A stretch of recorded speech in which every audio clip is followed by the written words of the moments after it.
All right, we're cracking some fresh bottles tonight. I've got our bourbon blind here for our Jack Daniel's 10. This is batch 2, which I've had previously.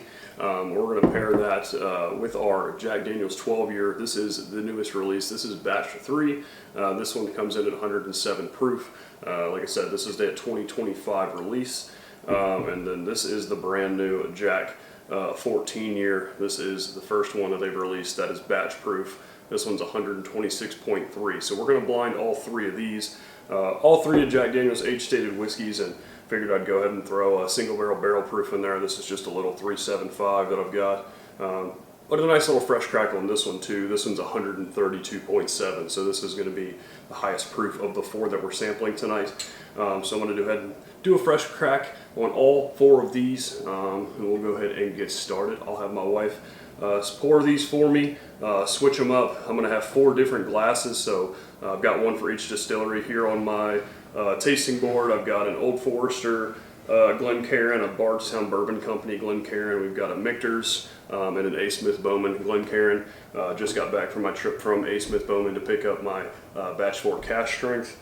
And speaking of, I do love this shirt that says cash strength. So we're going to go ahead and get a fresh crack on this single barrel proof. Alright. This is the big one. I've seen these go for up to $750 on secondary, but I'm going to be open in mind because I'm quite excited. This was the bottle I basically was wanting to hunt all year, and I was lucky enough to be there when they released it at the distillery. Went on the tour that morning, and they were waiting, and they had just dropped them at about 11 a.m. when I got done with my tour. So Jack Daniel's 14, batch proof. I'm going to do a fresh crack on this one. Oh, that was an amazing pop.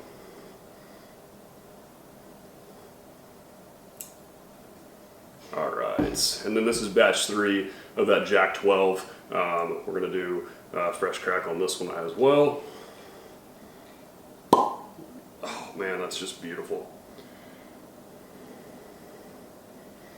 Alright, gonna have my wife pour these. We're gonna mix them all up. I don't know which is which. I'm gonna have her write down which bottle she poured in which position, and then we'll go ahead and get that blind tasting started. Thank y'all for watching. Alright, so I've had the whiskey here in the glasses for about 10 minutes or so. I've been waiting, kind of letting those open up. On your right, my left, we've got our Bardstown Bourbon Glencairn. That is going to be glass A. Then we're going to go this way. Old Forester is going to be sample B. Michter's is going to be sample C. And then A. Smith Bowman is going to be sample D. On my right, your left. So I'm going to go left to right.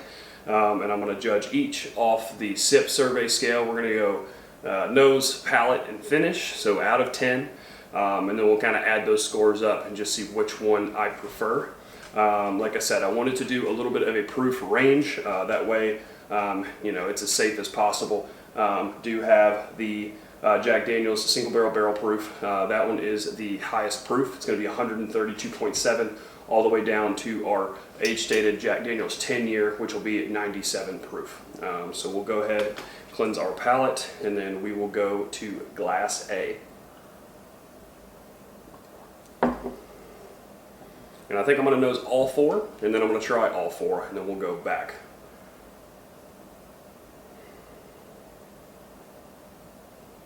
Definitely sweet, almost artificial sugary.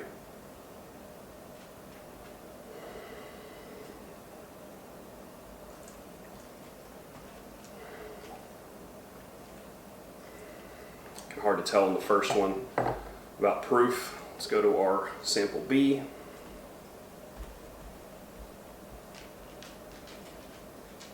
Oh, this one has a little bit more of that banana note that I typically get with Brown-Forman products, Old Forester, Jack Daniel's. This one seems a little darker than the first one. That first one felt a little lighter, a little fruitier. This has got some oak presence.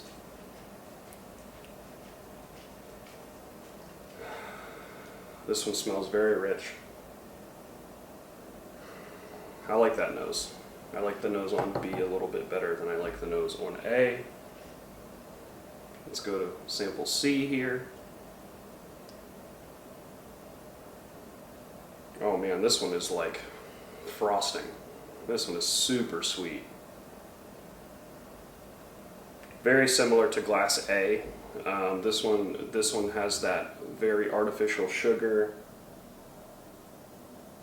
going on. Of course, all of these are Jack Daniel's typical mash bill. You know, your 80% corn, 12% malted barley, 8% rye. So I'm really not picking up a ton of spice. This one does have a pretty good kick of ethanol. This one seems like it has a little bit of proof to it. I like the smell of that one. And sample D all the way to the right, man. The color on this one is unbelievable. I mean, that is just almost got a reddish hue to it. I mean, it's deep, dark amber.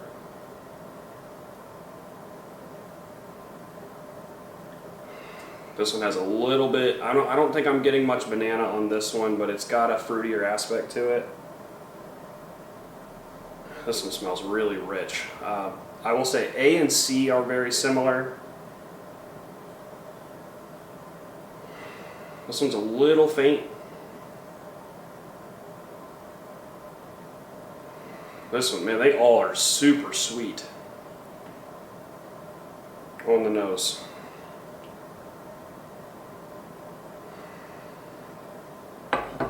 I will say a lot of these are similar. The one that's off profile is B. See, this one has the banana note. B has that big banana note. Other than B, the other three are very similar. I think I like C the most. I think the Michter's Glencairn here, whatever C is, I think I like that one the most. I'm going to go ahead and give these scores for those, and then we'll go ahead and write that down, and then we'll start with the palate on A.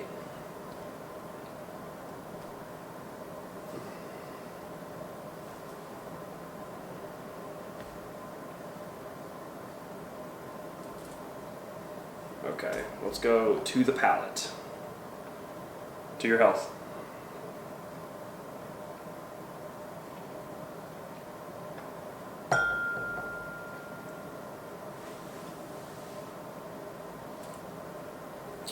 All right, acclimating to the proof on the first sip. That definitely has a lot of proof. A has a lot of proof. That is definitely not the 10-year. Wow, that's lingering quite a while. I am getting a little bit more of that banana, a little bit of that sweeter aspect still here on the palate as well. That one's still kind of lingering. They got a very long finish. Now that does have a little bit of an oak presence to it as well. I know this is going to be a lot harder than I thought with them all being the same product line, all being the same manufacturer. That definitely had some proof to it. That is quite a good one to start.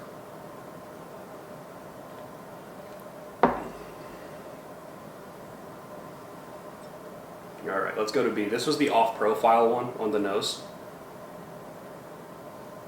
Yeah, so much of that banana on the nose of this one.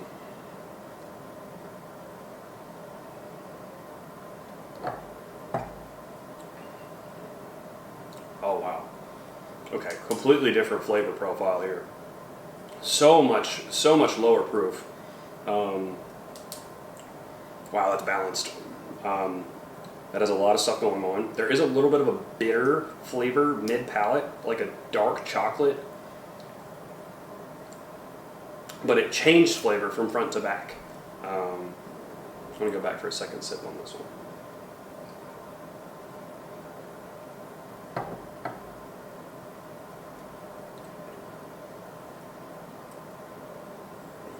Wow, there is absolutely zero alcohol astringency with that one.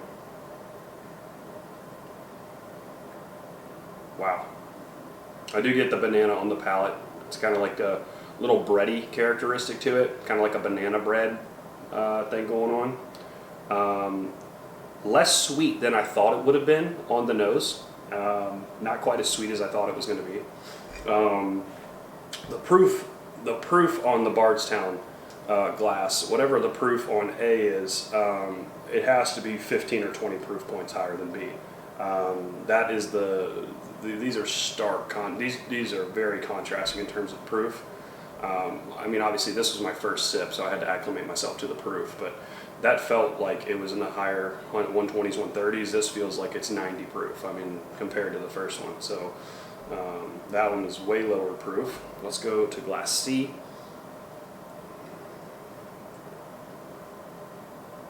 Oh man, coming back to this one, this was my favorite nose of all four, excuse me. Man, there's so much butterscotch and brown sugar in this one.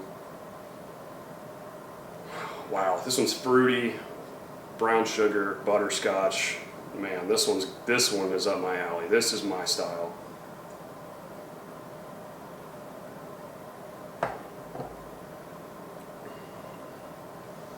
Oh man, that one. Wow. That one's got a very similar flavor profile to B. Less banana, more fruit. Kind of got like I still get that dark chocolate mid palate that I was getting on B as well. Kind of a dark chocolatey thing. Neither of the middle two have lingered like the first one. I will say the finish on the first one was still there 30, 40 seconds later. I mean, that's unreal. I mean, the finish on glass A is really, really good. I think C is a little bit better than B.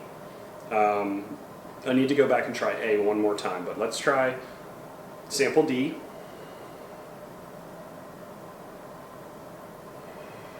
This one feels higher proof on the nose.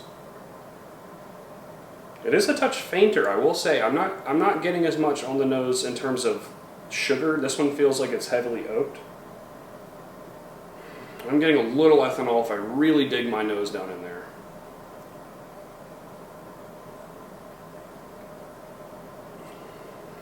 Oh, that's dark. That has a little proof to it as well. Wow. Let's go back for another sip on that one.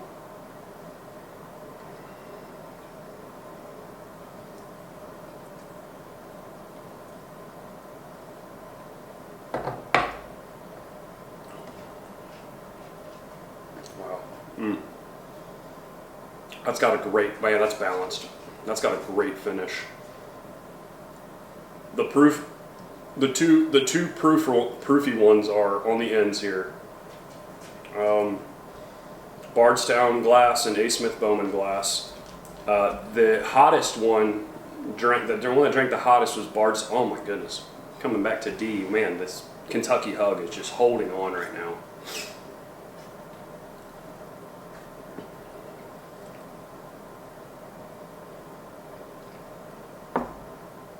All right, I'm gonna go back through and try each one again. The first run through, I really liked the last two, and the only one I didn't love was B. Nose I gave to C. I gave that a 9.1. And then A and D are almost identical in terms of what I scored. I scored this one just a touch higher, 8.1 to 7.9. This one just seemed a touch faint, and this just seems a little off profile to the other three. So I'm going to go back through, try each one again, and then I'll give a palate score and then a finish. So let's go back to D.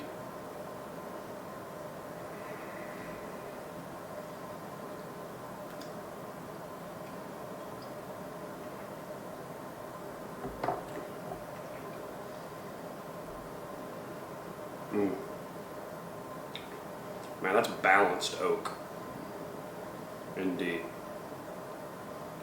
That is good. I really like the palate of D.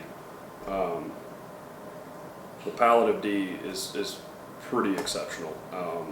Wow, the finish is sitting there too, right here in the throat. Not giving me too much of a hug. D is good.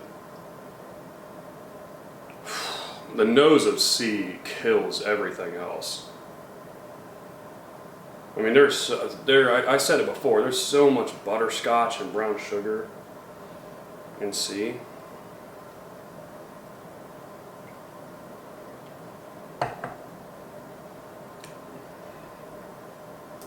Oh man, C is good too.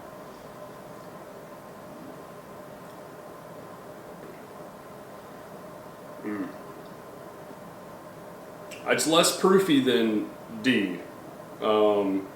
It's less proofy, but it has so much flavor at lower proof. I can definitely tell that A and D are the two highest proof. I actually think that the barrel proof is over here, just because of how astringent it felt. This has a lot of proof, but it feels way more balanced to me. I feel like I get a lot of oak on D, and I feel, I don't want to judge too early, but I feel like this one is the 14 just because of how much oak influence I'm getting on D, and I'm still getting a good amount of proof on the finish because it's lingering. It doesn't linger as long as this one, but this one had that like pop rocks effect, kind of goes back as it tingles, and it just had a lot of astringency.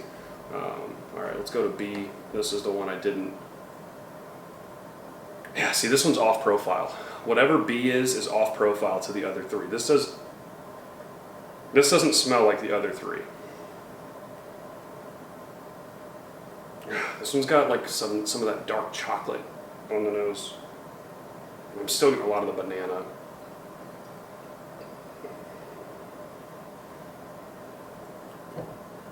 Man, if you want one that doesn't burn, this one has absolutely no kick at all. I mean, it is. I hate using the word smooth. That is the smoothest one by a landslide. That is, if we're going based on the proof, that has to be the 10-year. Because there's nothing to that finish. It just goes away. I mean, it just disappears almost immediately as soon as you take a sip. So that's gonna lose on the finish, unfortunately. All right, and then we'll go back and finish with A.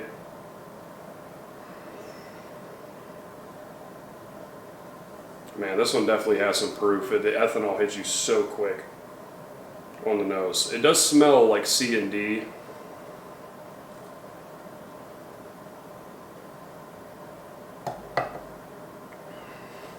Wow. Yeah, that proof is a lot. It does have some great flavor, though. It does have some great flavor. Not the butterscotch that I'm getting on C. I'm definitely getting some cinnamon. Definitely getting some of those burnt caramels that I typically would see. That one is good.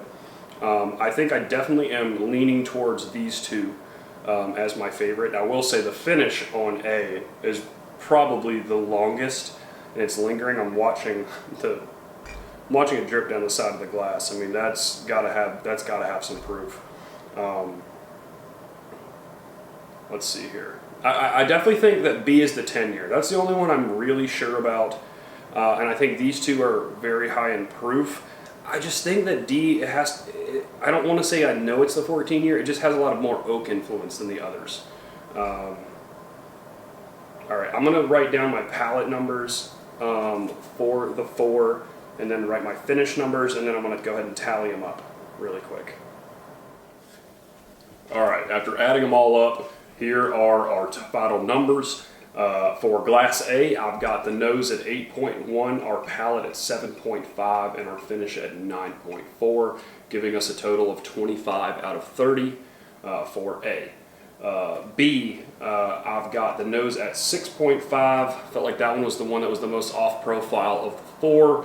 The palate at 8.0. Thought it was a pretty solid palate, but the finish was really lacking on B. It just disappears. So I gave the finish a 5. So that puts the total for B at 19.5 out of 30. C was my favorite on the nose. I gave the nose a 9.1. Palate was pretty stellar as well. I gave that an 8.5, so the second highest palate.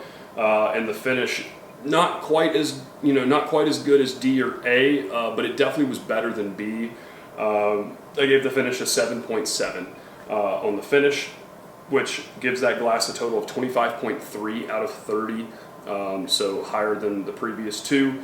And then I think 4 won it for me, or Glass D won it for me. The nose, a touch faint, I will say, but it still was really close with A. I gave it 7.9. Best palate of the 4, I gave the palate 9.1, and the finish I gave 9.0. It wasn't quite as crazy as A in terms of proof and how long it lasted, but how it changed from front to back, how balanced it felt, the sweeter aspects versus all that oak presence I was getting on D, definitely won me over. D definitely, I think, it was close between C and D. I think I preferred these two over the first. So C and D are definitely my front runners here. So my total for Glass D is 26 out of 30. It just lacked a touch on the nose. I feel like if the nose was just a little bit better, that could have been really high, close to 10s on each one. I think honestly, I probably could put the finish even higher than 9.0. I think it could even be higher than that. But according to this, D was my winner, C was second, A was third, and then in last place we've got Glass B, and then I've got the results. My wife flipped this upside down for me. So, in last place, we've got Glass B, which is the Jack Daniel's 10-year. Wow. So that means that barrel proof at least beat out the 10-year. So the 10-year is in last. Second place, only by 0.3, to be fair. I think Glass A is a great pour. Came in my Bardstown glass. We've got the Jack Daniel's single barrel proof. I mean, these bottles in a 750 are like 60 bucks. I mean, if you want a lot of flavor, you can find this in any store in America. I mean, these are one of the most widely exported whiskeys. You could find these in any store. So that one just finished just below Glass C. So we had Glass B in last, Glass A in third place. Glass C, wow, okay, so the 12-year finished in second place.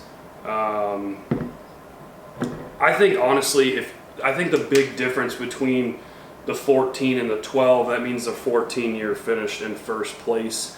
I honestly think the biggest thing that held me on the 12 was just the finish, because it definitely has the best nose. I mean, it is so sugary sweet.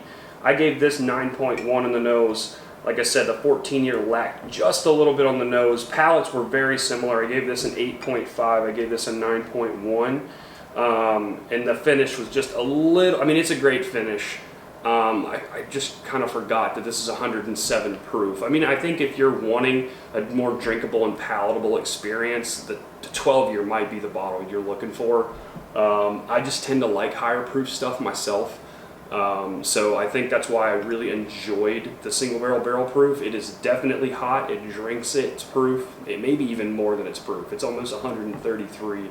But man, this 14-year, wow, this is a stellar bottle. 126.3. I don't think it actually drinks that high, but the finish lasts forever on this bottle. So 26 of 30. The color on this thing, I mean, like I said in the beginning, this thing is dark. I mean, it is like amber, almost got a reddish hue to it. I know some of the Coy Hills that I've tried kind of have that red hue to them as well.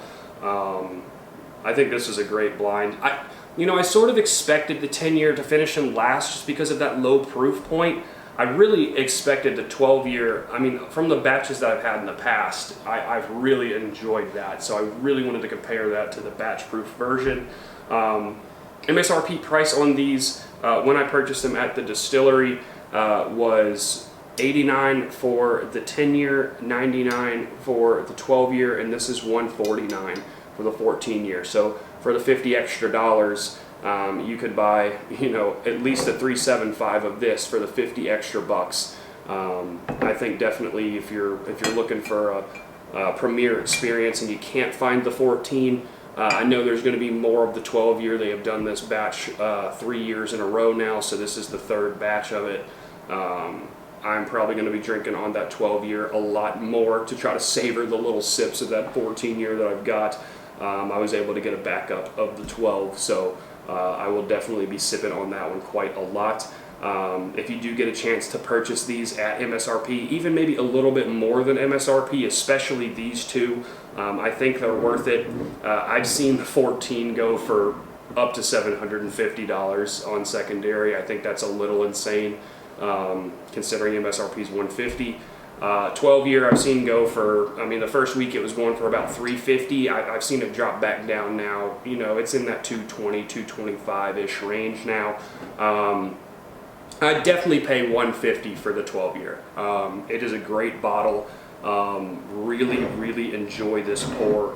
But I think winner really shows you here is the single barrel proof. Considering it was right on par with the other two, I mean, for this to be right up there with these two, you know, limited release bottles, you can find this, like I said, in every liquor store in America.